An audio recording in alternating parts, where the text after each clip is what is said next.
La mia mozione non ha nulla di politico, è esclusivamente tecnico-idraulica e riparte da un dettagliato documento tecnico firmato da 4 illustrissimi professori universitari esperti di ingegneria idraulica, da me esplicitamente citati.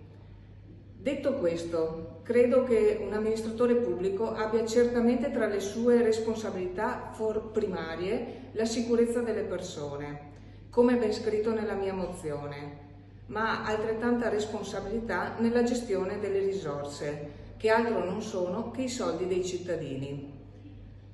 Siccome nel decreto del commissario straordinario è scritto nero su bianco che l'opera prevede un impegno di spesa pari a 250 milioni di euro,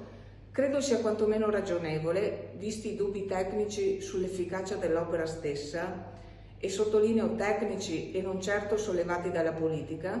chiedere un tavolo tecnico di confronto tra esperti in materia.